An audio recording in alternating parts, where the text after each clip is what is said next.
once you get to the very bottom, you'll see that there's an area for the flag. And then when you look out, if you miss it, if you really don't pay attention and you're just kind of looking at the terrain, that's actually Oryx right there. So Oryx's body, once we killed him on the Dreadnought, fell all the way, ended up on Titan, landing at the bottom of the ocean, and there's a wizard trying to revive him using a ghost, and we're going to interrupt that wizard. And so in order to start the encounter, you're going to run up there, you're going to pop the ghost, and that's going to bring things as far as the ads and everything that starts spawning, and the wizard will get pissed off, and it'll get into a position in which it starts to attack you. So the wizard's attacks are very similar to a normal wizard, with the addition of this one attack that's very deadly, where she launches a bunch of the butterflies at you that can explode. And so just keep your eyes on the wizard if she has your focus, or if you have her focus, should I say, and watch out for those. You can still shoot them on the way in. They're not like immune or anything like that, but that's going to be her most deadly attack. Otherwise, it's just an enemy density thing. There's Revenant Knights in each side, top, middle, and right, and there's also going to be some Revenant Knights toward the back that'll spawn. The Acolytes are annoying as well, because they'll end up stacking up 3 or 4, 5 or 6 of them at a time, just shooting at you and picking at you, lowering your health, and then the wizard will finish you off if you're not careful. So just be mindful of the butterfly attack and the enemy density. Just kind of try to keep everything in front of you so that you don't end up getting surrounded and getting killed pretty easily in this area. Another pain point is picking up the deep sight. So once you start the encounter, you'll end up getting a deep sight to spawn automatically. We thought that you had to kill Vorlog the knight that spawns there. It's going to be a yellow knight named Vorlog. We thought you had to kill him to get the deep sight to spawn, but it actually spawns regardless. And so what you're going to be doing here on the outside is you're going to be picking up the deep sight and paying attention to where these little small black orbs show up around Oryx's body. Oryx has different points on his body, and I'll kind of show them here.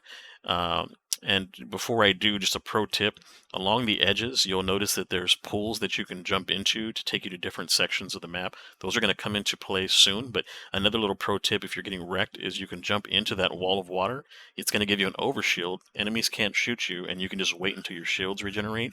So that'll be a good way to save a run if you're in a situation where you're about to die, or your teammates have died, and you're the last one. Just hop into the water, let your shield regenerate, and then you can pop back out and pop back in again, kill a couple ads, and then kind of recover from there. So the areas that we're going to be looking at on Oryx are going to be his chest, which is where the ghost was initially, where he popped, his both arms, and how we were calling it by his body. So his left arm was on the right if you were looking at his body, looking at his chest, and it mirrored essentially. So his right arm is on your left, his left arm is on the right, and that's how we were calling it. If you want to call it left arm, right arm, based on how you're looking at it, that's fine. But those are the ways that I call it, just so you know when I'm talking about certain sides of him. His right leg would be on the left of the screen as I have it here, and then his left leg, of course, is on the right of the screen as I have it here. And so you've got, let's see, 1, 2, 3, 4, 5, 6, 7 points to worry about. Actually, 8. So you have his arms, you have his legs, you have his feet. Then you're going to have his chest, and then you're going to have one at the tip of his head, very at the top of his crown, where the knights spawn up there. And those spawn points, any of those 3 can be the chosen for your round. So once you grab the deep sight, you're going to see a green line connecting those 3 points with 3 little black orbs. And your goal is to call to your teammate. In this case, ours was chest, and knee, and it looks like his left foot. And so those are the 3 that we call out. Once you stand on those, you'll notice that the floor underneath them will turn green with a green rune that surrounds that area. And that's how you know that you've activated that zone. And the goal of what you're going to do is to drag Vorlog, the Yellow Knight, into a place where you can shoot and kill him while standing on the appropriate body part, one of the 3 body parts that's marked by the orbs. When you do that, you're going to get a little message at the bottom of your screen that's going to let you know that you did it right. And from there, the symbol that is associated with that body part will pop up over the area once you've gotten it correct, and you will move on to the next area. And every time you do that, you're going to get a symbol. And every time you do that, it's going to give you a connection. The same green connection that was connecting the dark orbs will be hovering around the symbols. Upon completing the symbol, what you'll see is a small ring will show up from one of the other areas that you're going to be activating. And the goal with the ring is to move to an area where you can see through the ring the Savathun symbol, or maybe it'll be Zebra symbol. But the idea, that, again, is to line up that ring with the symbol, stand still and shoot the symbol. Sometimes I was trying to jump and shoot it, and sometimes it would give it to me, but most of the time you have to stand completely still and get perfectly aligned with that symbol. When you shoot the symbol, it'll disappear, and then from there you can move on to the next glyph. So once you do all three symbols, what we were doing was we were moving as a unit. You can split up if you'd like, but each of these sides, and I'll show them here, there's a left area, there's a middle area below Oryx's body, and then to the right there's a right area, have Hive knights, acolytes, and wizards, so the Lucent Hive champions. And so they'll be the same on each side. The right side is always the wizard, the middle section is always going to be the acolyte / hunter, and the left section is always going to be the knight that has the titan powers. And how that'll work is you're going to go into his room, you're going to see a symbol in the center of the room. And once you get to that symbol, you're going to try to remember that. So just call it out. If it's like the little equal symbol, call it out. Kill the knight. The person who kills the knight is going to get vestige, and that's going to be the same buff that you picked up in the first encounter.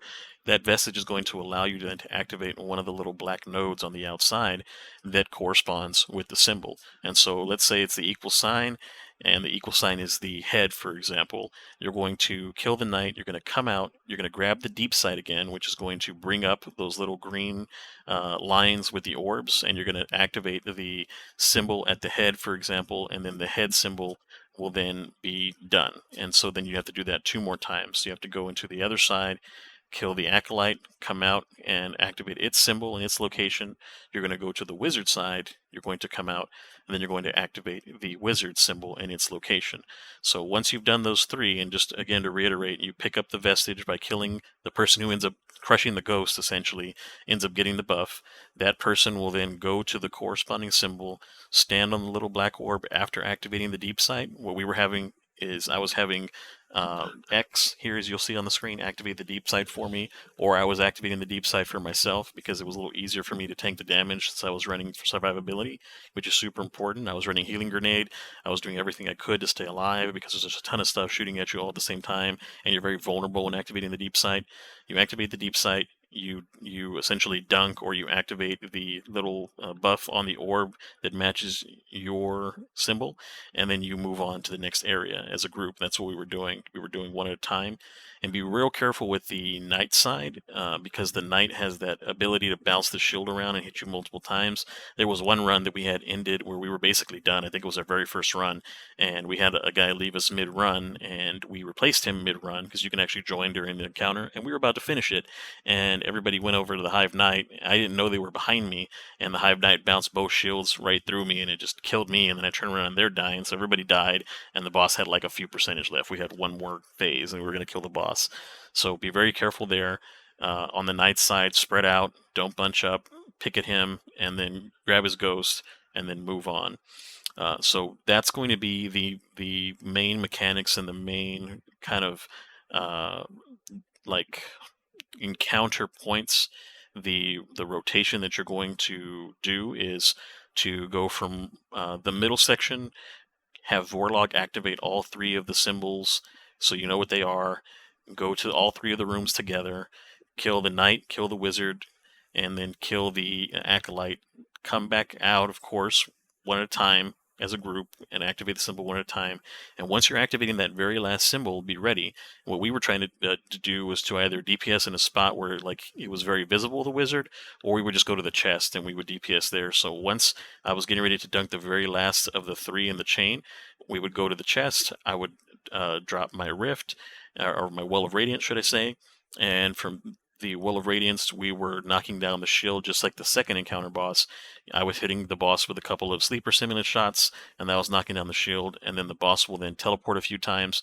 Once the boss has teleported twice, I believe, the boss won't teleport again, so be very judicious on your shots on the very first two teleports, and once it gets to that third teleport, just hammer the boss with the rest of your ammo.